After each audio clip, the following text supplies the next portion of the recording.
que já abre caminho para nosso amigo Joaquim Porfírio. É o Porfírio.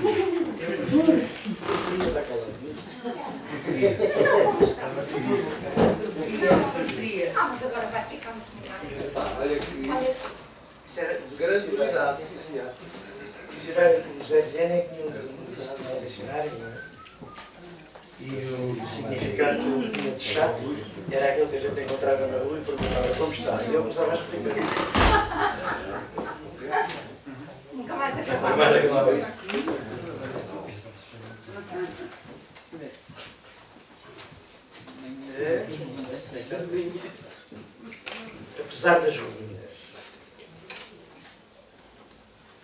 Apesar das ruínas e da morte, onde sempre acabou cada ilusão, a força dos meus sonhos é tão forte que de tudo renasce a exaltação e nunca as minhas mãos ficam vazias.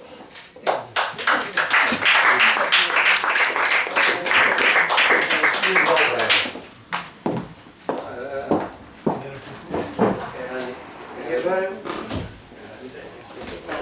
vou ler aqui um poemazinho do Zé Régio, do António Gedeão. Isso é muito bom. Um poemazinho do António Gedeão. É uma coisa que nos fala dos É. Qual? Diz lá. E da Laga É? e da Laga das Migas, etc. Mas tem outros também. Tem muitos. Não é só. Olha, por exemplo, aqui a natureza morta. Natureza morta. Isto está do lado errado. Mas ouve-se bem. É uma saneta. Podes falar sobre. As bombas destruíram todas as casas menos uma. As casas onde viviam os homens que não tinham cor nenhuma. Por entre os escombros, alguns milhões de cadáveres contavam anedotas e encolhiam os ombros. Quando já não havia mais homens para matar, nem pedras por calcinar, nem searas por destruir, foi só então que as bombas cessaram de cair. Sobre a mesa vermelha, uma maçã verde e uma garrafa amarela e torta. Natureza morta. Felizmente as bombas destruíram todas as casas menos uma. As casas em que viviam os homens que não tinham cor nenhuma. Aí, com perícia esmerada, os sábios reconstituíram um corpo tão perfeito como se fosse vivo. A casa, essa, foi reservada para museu e arquivo.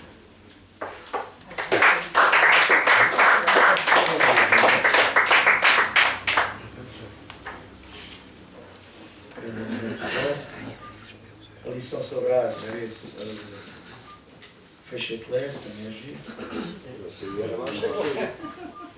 A Catedral de Burgos, que é um poema dele que eu gosto de sobremaneira, estou farto de dizer isto. São só 3 linhas também. É? Diz assim: a Catedral de Burgos tem 30 metros de altura e as pupilas dos meus olhos 2 milímetros de abertura. Olha a Catedral de Burgos com 30 metros de altura. É isso mesmo.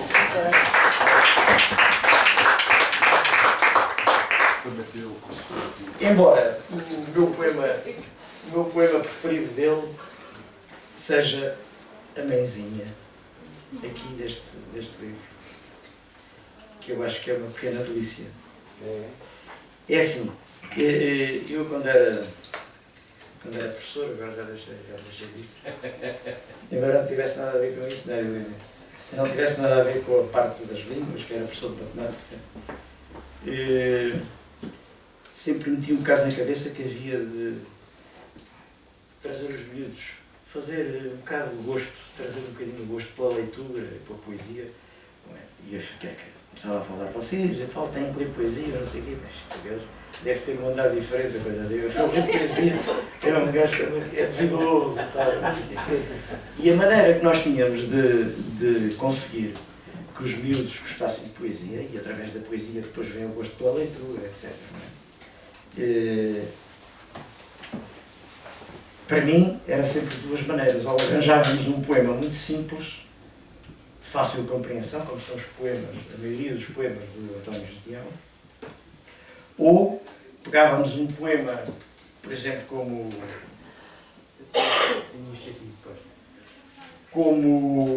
este poema da Cantiga dos Ais, do Armindo Mendes de Carvalho. Percebes, Armindo Mendes de Carvalho, ninguém sabe quem é este indivíduo, mas se nós ouvirmos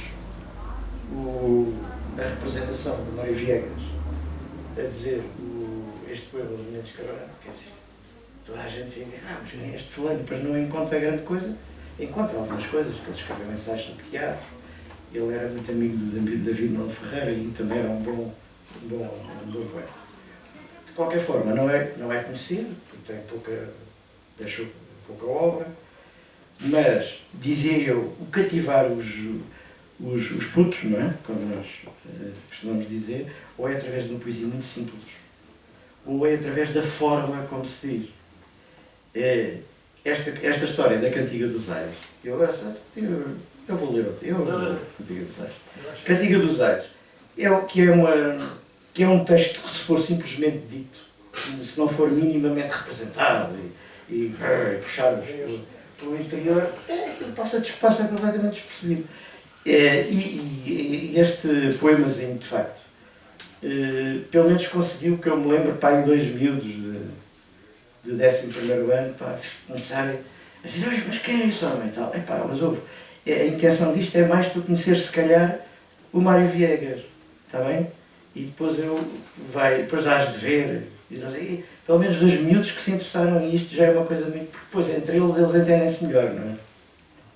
Então a Cantiga dos Ais, que é a tal história da interpretação, que é a Cantiga dos Ais do Armindo Mendes de Carvalho, que diz assim: os ais de todos os dias, os ais de todas as noites, ais do fado e do folclore. O ai de oh ai, oh linda, os ais que vêm do peito, ai, pobre dele, coitado, que tão cedo se finou. Os ais que vêm da alma, ais de amor e de comédia, ai, pobre da rapariga que se deixou enganar, ai, a dor daquela mãe. Os ais que vêm do sexo, os ais que vêm do prazer na cama, os ais da pobre senhora agarrada ao travesseiro, ai, que saudades, saudades. Os ais tão cheios de luto da viúva inconsolável, ai, pobre daquele velhinho, ai, que saudades, menino. Ai, a velhice é tão triste, os ais do rico e do pobre. Ai, o espinho da rosa, os ais de António Nobre, ais do peito e da poesia, e os ais de outras coisas mais. Ai, a dor que tenho aqui, ai, que o gajo também é, ai, a vida que tu levas, ai, tu não faças as neiras, ai, mulher, és o demónio, ai, que terrível tragédia, ai, a culpa é do António, ai, os ais de tanta gente, ai, que já é dia 8, ai, que vai ser de nós, e os ais dos liriquistas a chorar compreensão, ai, que vontade de rir, e os ais de Dom Dinis, ai, Deus e o é, triste de quem der um ai sem achar eco em ninguém. Os ais da vida e da morte.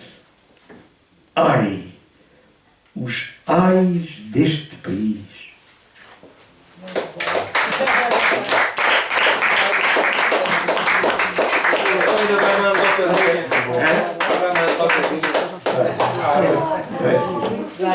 Até a mãe. A mãezinha, vem a seguir. Está quase a chegar. Conta lá assim a anedota da coisa De quê? da francesa, da inglesa e da portuguesa.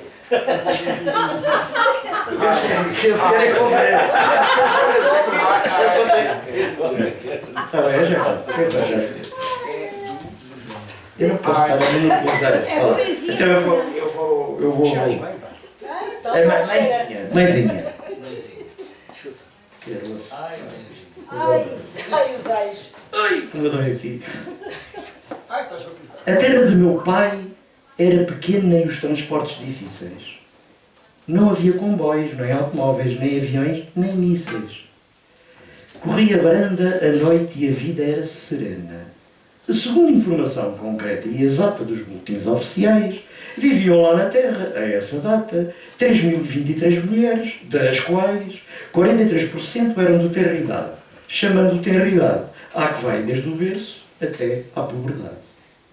28% das restantes eram senhoras, daquelas senhoras que só havia antes. Umas viúvas, que nunca mais, nunca mais, tinham sequer sorrido, desde o dia da morte do extremoso marido. Outras, senhoras casadas, mães de filhos. De resto, as senhoras casadas, pelas suas próprias condições, não têm que ser chamadas para estas considerações.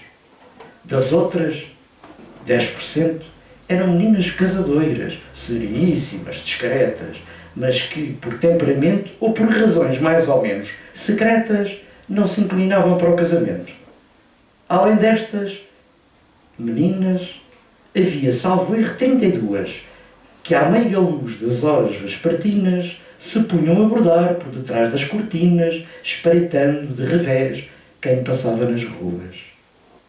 Dessas, havia 9 que moravam em prédios baixos, como então havia. Um aqui, outro além, mas que todos ficavam no troço habitual que o meu pai percorria. Tranquilamente, no maior sossego, às horas em que entrava e saía do emprego. Dessas 9 excelentes raparigas, uma fugiu com o criado da lavoura. 5 morreram novas de bexigas. Outra, que veio a ser grande senhora, teve as suas fraquezas, mas casou-se e foi condensa por real mercê. Outra suicidou-se, não sabe porquê. A que sobeja chamava-se Rosinha. Foi essa que o meu pai levou à igreja. Foi a minha mãezinha.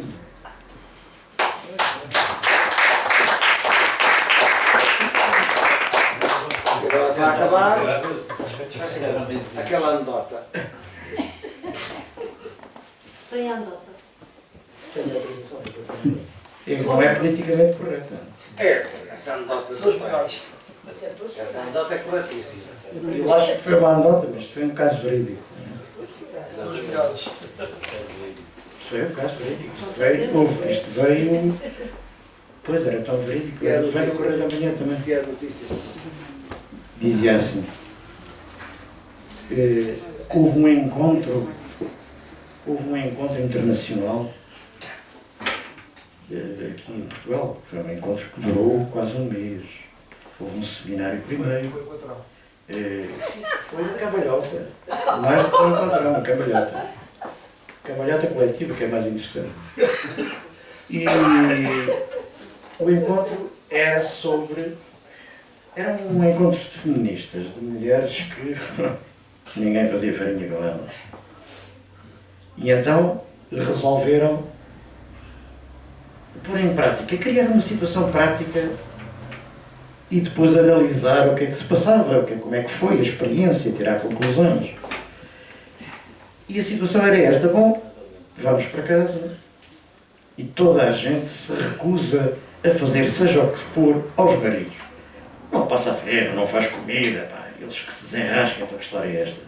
Machistas, malandros, malvados. Sim, senhor. Ao fim de 2 semanas voltaram a encontrar-se para apresentar as conclusões dos trabalhos. E a francesa diz: eu, conforme combinado, caras congressistas, cheguei a casa, não fiz nada, não lhe passei ferro, nada. Nem lhe fiz comer. Mas depois, primeiro dia, não vi nada.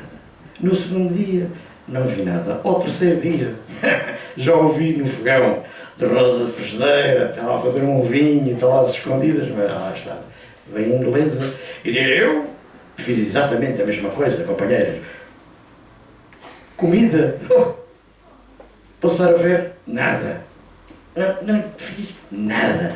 O primeiro dia, não vi nada. No segundo dia, não vi nada. No terceiro, também não vi nada. No quarto, já estava a roda do fogão a ver se desenrascava. Muito bem, sim senhor. É pá, a alemã, a mesma coisa, pá. O primeiro dia não vi nada, o segundo dia não vi nada, o terceiro já ouviu a trabalhar. Quando chegou a vez da portuguesa, também não vi comida. Nada. E dormiu no sofá. Roupa, não lhe passei nada. Nada. O primeiro dia, não vi nada. O segundo dia, não vi nada. O terceiro dia, nada. O quarto dia, nada. Ao quinto dia, começaram a desinchar os olhos, lá havia alguma coisa.